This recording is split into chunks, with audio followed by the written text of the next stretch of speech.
সারাদিন কারেন্ট নাই, গলা শুকায় কাঠ। কল দিয়া তো পানি আইবো না, তার চাইতে আমি 2 ফোঁটা কান্দি, তাইলেই কলসি ভরবো। তীব্র গরমে গ্রামের মাটি ফেটে গেছে। পুকুর ঘাট সব শুকিয়ে প্রায় খালি।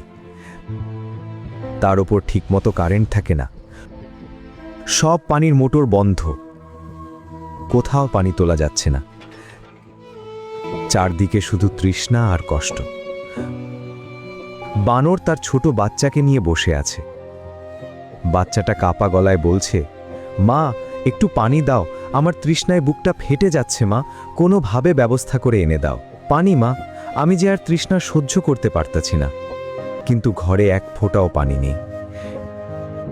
ঠিক তখন শিয়াল তার বাড়ি থেকে একটা ছোট কলসি নিয়ে বের হলো। সেটাই ছিল তার ঘরের শেষ পানি। তারপর শিয়াল এসে বলল, এই নাও, আগে বাচ্চাটাকে পানি খাওয়াও। বানর অবাক হয়ে বলল, তোমার তো নিজেরই দরকার, তোমারও তো পানি কম আছে। শিয়াল মৃদু হেসে বলল, গরমে তেষ্টা সবারই লাগে, কিন্তু ছোটদের কষ্টটা আগে কমানো দরকার। বাচ্চাটা পানি খেয়ে একটু হাসল।